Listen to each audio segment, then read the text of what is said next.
Hi, remember me? I'm Doran Ellen Beldotan from Tzfat in Israel. I haven't been making videos lately because I've been learning really hard, and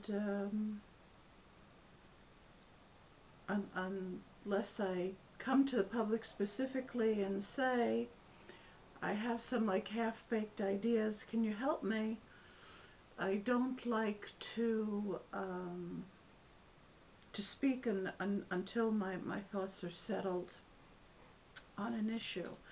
And this issue is of particular importance, not only for the Jews, but also for the Christians and the Muslims, and it transpires even the Hindus and the Buddhists, Zoroastrians. Before I speak at length, Bezrat Hashem, in another more involved video, I'd like to pray upon your patience and ask you to watch some very important videos that have been recently uploaded. First, the fact that I recommend a video doesn't mean that I whole cloth recommend a channel or everything that they're saying. If I recommend a video, I'm talking about that specific video unless I say otherwise. So some of these channels have some other stuff that I would not recommend, but these particular videos are extremely important. There was the preeminent Assyriologist by the name of Samuel Noah Kramer. My husband told me that decades ago he read a book by Kramer in Hebrew translation, History Begins at Sumer. Now, I don't know whether Kramer did the translation into Hebrew himself or someone else did it for him. He was a Hebrew scholar originally. His father opened a Hebrew school in Philadelphia. Although I have not yet heard his name in connection with Ze'ev Chomsky, he being Noam Chomsky's father, a brilliant linguist and a really fine fellow in general. I'm sure that the two of them worked together.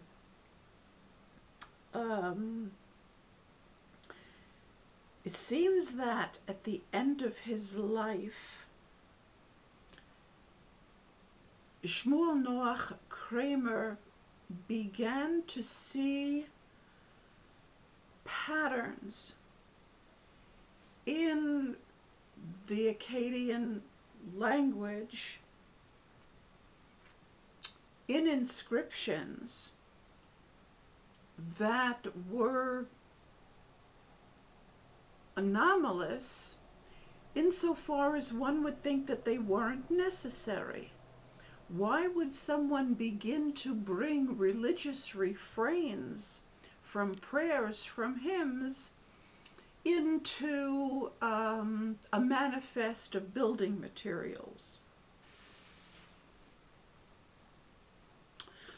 or an accounting? And he began to look into it, seeing it again and again, and he came to the conclusion that these refrains were the engineering of the mind in the very first buildings of cities and their structures, that they built the way of thinking of a hierarchical structure dictated by the gods into the language,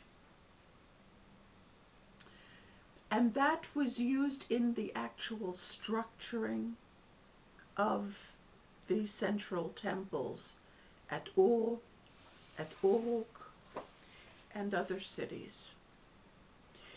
From this we understand how monumental was Abraham's realization, getting out of this mind trap. The rabbis teach us that Abraham was working with his father, who built idols, and he smashed the idols, and you get the impression from them that you're talking about like a little ceramic shop. It turns out that what's actually being talked about is the entire engineering of these cities and the structures in them and the mental set that they were looking for. In order to be able to be a citizen of these cities, one had to think in the formulae that they devised. This has tremendous implications for all religions, and we understand that Abraham breaking out of that and being a Hebrew meant that he was breaking out of these linguistic structures into alphanumeric Hebrew, which God was giving him to show him the way out of that mentality. These techniques of engineering on the part of the Assyrians is still used today by social engineers, and Freemasonry is actually built on that. They are not capable of the masonry of King Shlomo. They'd like to think they are. They're not. They're actually practicing these old techniques of social engineering and mental engineering. And so I'd like you to watch these videos which very clearly explain how that works, so you can see how these techniques are still being used to this day, and we can begin to get an appreciation of how Hebrew, being alphanumeric, allowed the breaking out of those hardened ways of thinking. One can only imagine how symbolic it was to the scribes in ancient Assyria who wrote cuneiform on tablets and wrote cuneiform into the structures and then watched it dry. While the clay was wet, you could still change the text, but as it dried, became set in not stone, but certainly ceramic, probably fired ceramic. And this is why we hear about Abraham also being put through the furnace, the purification from those kilns that fired those ancient ideas into people's minds.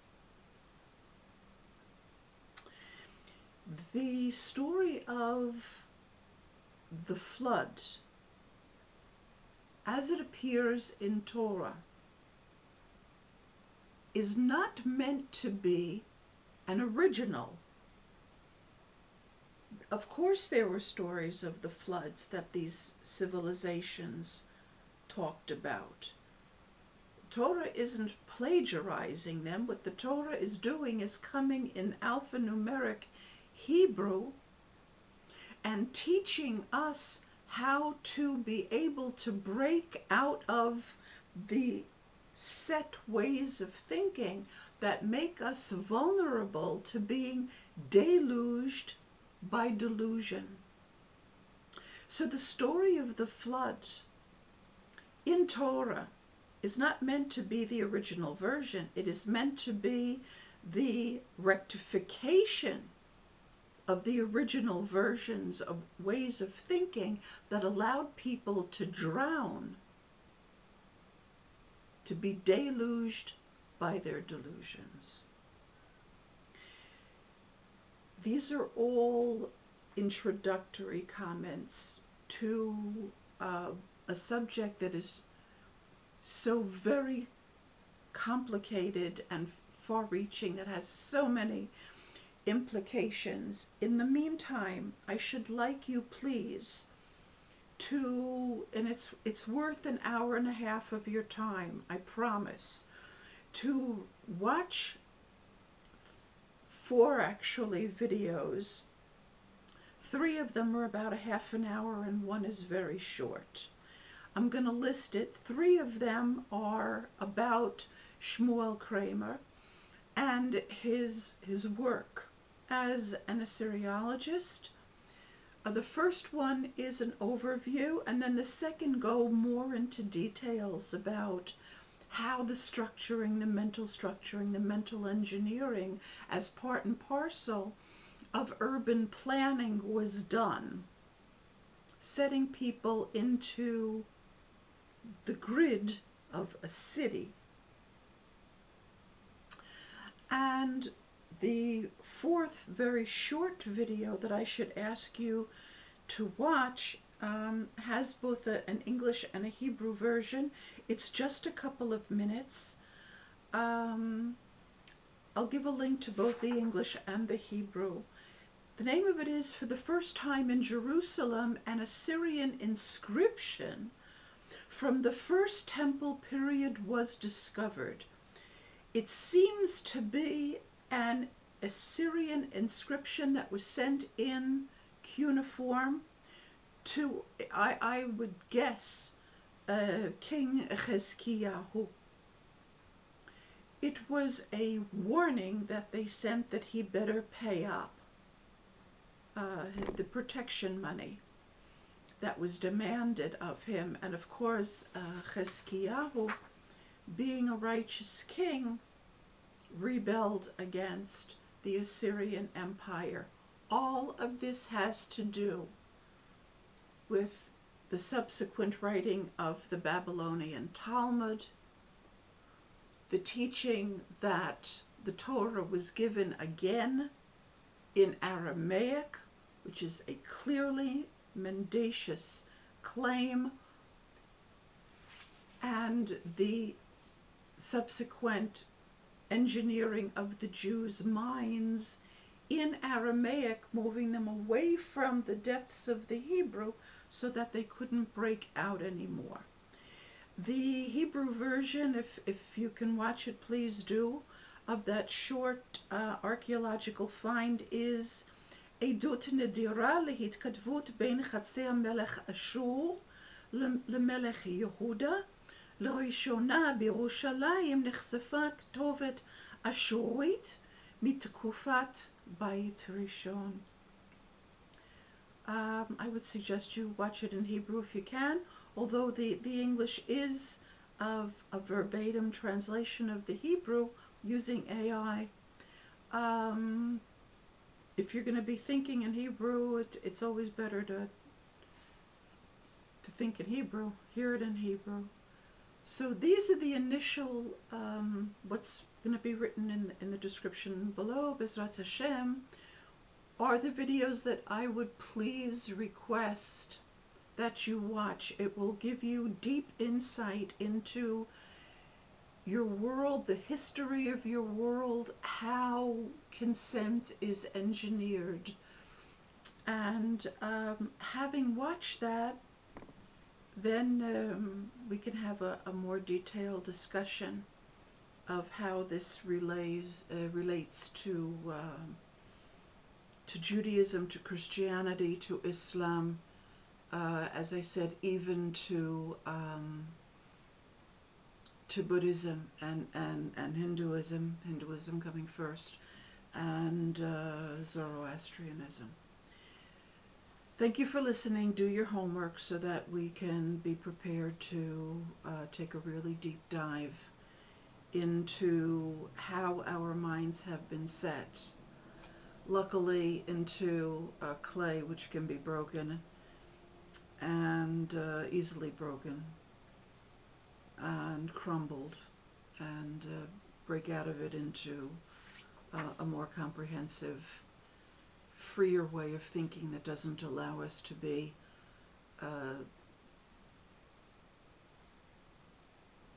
cubbyholed into a hierarchical structure. Thank you for listening.